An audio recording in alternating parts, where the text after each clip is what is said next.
Comme vous le savez, moi, ça fait 4 ans quasiment, pour les gens qui me connaissent, que je suis dans ce domaine-là, la location courte durée, Airbnb. J'ai accompagné plein de gens, j'ai vu des projets un petit peu partout, beaucoup de réussites, mais beaucoup d'erreurs aussi. Des logements retrouvés dans des états catastrophiques, quasiment des bagarres avec des voisins. Donc on va dire que je suis passé par toutes ces étapes-là. Et là, le but de cette vidéo, on va vous faire un truc un peu chill, naturel. Et je vous partage, moi, les 5 points clés. En tout cas, les 5 leçons les plus importantes moi que j'ai apprises dans cette activité-là. Le premier point, le premier conseil, et ça franchement c'est super important, c'est l'importance du logement dans lequel tu vas investir. Moi je parle souvent de produits, mais c'est en fait le logement, que ce soit une maison ou un appartement, vraiment faire quelque chose de différenciant, quelque chose qui apporte de la valeur à tes futurs clients. Et ça c'est un peu commun d'ailleurs à tous les business models, hein, je le dis souvent, apporter de la valeur. On se met à la place des gens qui vont venir dans notre logement et on se dit pour un prix donné, 100 euros, 200, 500, 1000 euros la nuit, ce que tu veux. En fait, comment je vais la mettre bien, cette personne, tout simplement, tu vois. Comment, pour ce prix-là, quand il séjourne chez moi, il ressort et il se dit, putain, c'était extraordinaire. Et limite, j'aurais pu payer plus cher pour vivre cette expérience-là. Mais c'est vraiment ça, parce qu'au final, on va passer par les mêmes steps quand on investit dans l'immobilier, que ce soit pour faire quelque chose de plus traditionnel ou dans mon mode d'exploitation, ce que j'appelle l'IMO 2.0. Tu vas devoir prendre le temps, rechercher des biens, faire une étude de marché, les visites, la négociation, l'offre, aller voir les banques, l'offre de prêt, attendre. Les délais, là, tu vois, qui sont un petit peu incompressibles. Et bah, moi, franchement, je trouve ça un peu con de faire tout ça. Et au final, d'avoir un bien qui vraiment sort pas de l'ordinaire, qui apporte pas une réelle valeur, une réelle plus-value sur ce marché-là, et de générer quoi, 500, 200, 300, 400, 500 euros par mois de cash flow, tu vois. Alors que dans le même temps, tu vas passer par les mêmes étapes. C'est juste, effectivement, quand tu arriveras à l'étape de travaux, d'aménagement, là, il y aura une réflexion différente. On va vraiment chercher à se différencier. Mais au final, ça va pas te prendre plus de temps. Et par contre, les résultats que tu vas avoir, ils seront complètement différents. Donc ça, c'est vraiment le premier point. Prendre le temps de vraiment définir ce que tu veux, quel concept tu veux amener pour tes clients. Et voilà, créer un produit digne de ce nom. Deuxième conseil maintenant, et ça, honnêtement, je pense que si tu me l'aurais dit il y a 3 ans, j'aurais pas compris. C'est que le temps, c'est vraiment plus important que l'argent. Avec derrière, il sourit. C'est vraiment une phrase bateau, ça. Mais comme moi, quand j'ai démarré, forcément, c'était mon premier investissement et moi, j'avais tout misé sur ça. C'était vraiment, je voulais arrêter de bosser, je voulais vivre que de ça. Donc, en fait, je comptais tout, je faisais tout. Bien évidemment, après, derrière, quand j'ai avancé, mon but à moi, au bout d'un moment, c'était de me libérer du temps. Et je voulais être moins dans l'opérationnel, au jour le jour, le service client, le ménage, vraiment tout gérer pour que tout soit parfait. Mais je voulais avoir du temps, tout simplement pour permettre de prendre, on va dire, un peu de hauteur et pouvoir réenchaîner derrière sur des nouvelles opérations. Donc, l'idée, moi, ce que je te conseille, plan d'action quand tu démarres, c'est bien évidemment qu'il va falloir que tu passes par toutes les différentes tâches si derrière tu veux pouvoir les déléguer. Par exemple, si je prends l'exemple du service client, c'est très important pour moi. Moi, c'est un petit peu ma nature. J'adore l'humain et j'aime bien échanger. C'est pour ça que je fais des vidéos d'ailleurs aussi à l'heure actuelle. Et moi, je prenais toujours le temps d'avoir mes clients au téléphone. Et ne serait-ce aussi pour la partie commerciale, c'est-à-dire quand on va leur proposer des services et des produits, on vend jamais plus que par téléphone. Moi, par exemple, j'avais une personne qui m'appelait, je fais une demande en mariage ou je sais pas, pour X ou Y raison. Moi, je vais lui proposer des services qui vont pouvoir venir agrémenter son séjour et c'était super simple de vendre. Donc, au début, je suis passé par toutes les étapes et ensuite, quand tu les maîtrises, le service client, je t'en avais parlé, tu prends au téléphone, tu sais que quand tu reçois une demande d'info sur Airbnb, par exemple, il faut répondre en moins d'1 minute parce que pour l'algorithme, c'est super important. Bref, tu passes par toutes les étapes et plus tu avances et plus ton rôle en réalité en tant qu'investisseur, ça va être de prendre de la hauteur, de déléguer à des prestataires qui sont de qualité. Ça, c'est super, super important. Moi, maintenant, je m'en fous complètement de payer, je sais pas, par ménage 10 ou 15 euros de plus si je sais que la société avec qui je vais travailler, elle est fiable, elle est sérieuse et que sur le long terme, tu vois, il y avoir une sorte d'effet cumulé. Et plus j'aurai ces prestataires-là de confiance et plus moi je vais pouvoir me dégager du temps et avoir une activité qui tourne bien. Donc voilà, c'est vrai que c'était un peu bateau de se dire, je crois que c'est quoi que j'ai dit, le temps est plus important que l'argent. Plus on avance dans le parcours et plus on s'en rend compte. Et encore une fois, nous, notre rôle, c'est de trouver des biens, de les financer, de réfléchir à une stratégie globale et d'enchaîner. Après, tout le reste, vraiment l'opérationnel, il y a des gens qui sont très compétents pour chacune des parties que tu vas devoir déléguer. Et l'idée, ça va être de plugger tous ces prestataires au bon endroit. Troisième conseil maintenant, et même moi, je peux te dire que celui-là, j'ai eu du mal parce que je suis pas quelqu'un de très... je sais pas comment on peut définir ça, tu me diras en commentaire d'ailleurs. C'est vraiment l'importance d'avoir un suivi et des chiffres, un vrai tracking. Ça, c'est super, super important parce que tu vas voir que quand tu vas démarrer, effectivement, potentiellement, c'est tout ce que je te souhaite, beaucoup de cash flow, beaucoup d'argent qui va arriver, mais il va y avoir des statistiques qui sont clés. Par exemple, je te prends un exemple tout bête. À un moment donné, je me suis rendu compte que j'avais pas en fait de data claire pour savoir en termes de pourcentage d'où venaient mes clients. Est-ce qu'ils venaient des réseaux sociaux? Est-ce qu'ils venaient d'Airbnb? Est-ce qu'ils venaient de Booking? Est-ce qu'ils venaient d'Abritel? Est-ce qu'ils venaient du Bon Coin? Enfin bref, vraiment avoir, tu vois, un panel où je puisse voir directement le pourcentage en fonction d'où viennent mes clients. Et au final, quand j'ai mis ça en place, je me suis rendu compte que depuis 2 mois, j'avais un gros problème parce que j'avais pas de réservation sur Booking. Enfin, tu vois, ça peut être un truc tout bête, hein. Et au final, effectivement, je me suis aperçu, alors je sais plus c'était quoi les raisons exactes, mais en tout cas que mes annonces, elles étaient inactives. C'était 2 de mes annonces qui étaient inactives sur une plateforme.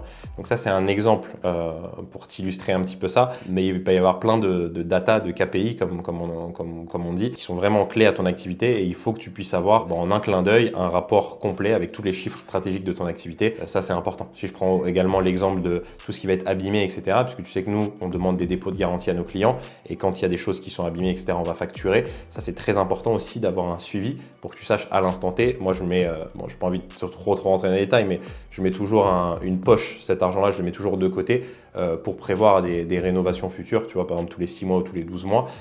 Et c'est important que je sache à l'instant T qu'est-ce qui a été abîmé et combien j'ai dans cette poche-là. Bref, ça c'est le troisième conseil, c'est vraiment avoir un tracking et avoir un vrai suivi des chiffres sur ton activité. Quatrième conseil maintenant, ça va être de suivre l'état de ton logement. Pareil, moi aussi j'ai mis du temps, j'ai fait beaucoup d'erreurs sur ça. Je t'ai parlé juste avant là, dans le conseil précédent que j'allouais un budget justement pour tout ce qui va être abîmé au fur et à mesure pour pouvoir le rénover. Ça va être une clé extraordinaire qui va te permettre vraiment de te différencier de tous tes concurrents. Qu'est-ce qui se passe sur ce marché du Airbnb? 98% des gens pensent qu'il suffit juste de mettre son logement sur Airbnb et de laisser tourner un petit peu comme ça.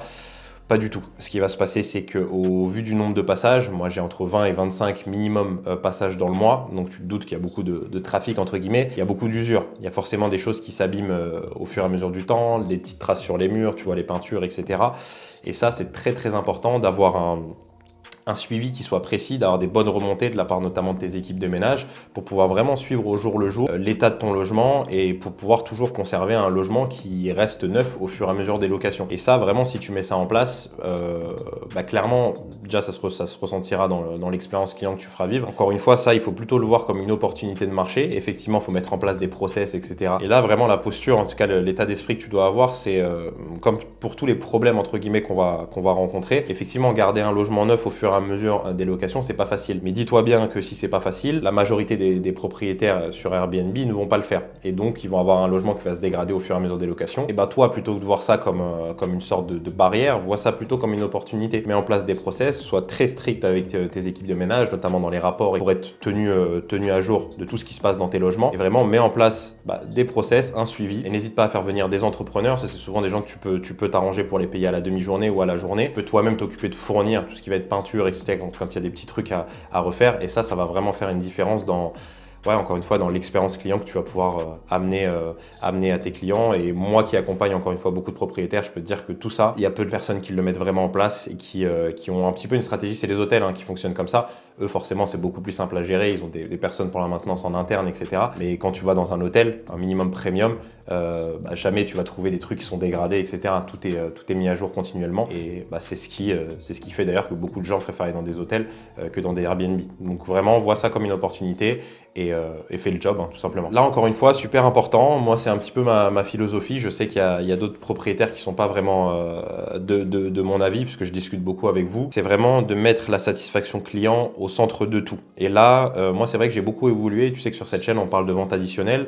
Donc, il y a deux types de vente additionnelle. Il y a ce qui est en libre service dans le logement, mini-bar, consommable, sucré, salé, etc. qu'on va facturer au client de par le dépôt de garantie qu'on lui a pris. Il y a vraiment tout ce qui va être produits et services qu'on va proposer avant l'arrivée. Donc, vente additionnelle. Ça peut être des arrivées romantiques, des late check-out, des arrivées anticipées, je sais pas, un supplément pour des animaux, etc. Moi, c'est vrai que ma vision, elle a pas mal évolué sur ça.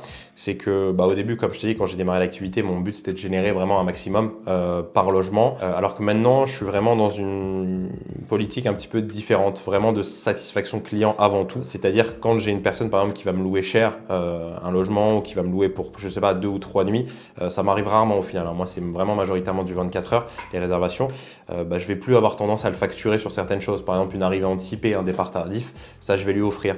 Par exemple, moi j'ai dit à la personne qui gère mon service client, quand c'est des locations qui dépassent un certain tarif, par exemple si je te prends l'exemple d'une demande en fiançailles et que la personne, je sais pas, veut une arrivée romantique, et ben ça c'est quelque chose que je vais pouvoir offrir, tu vois, directement.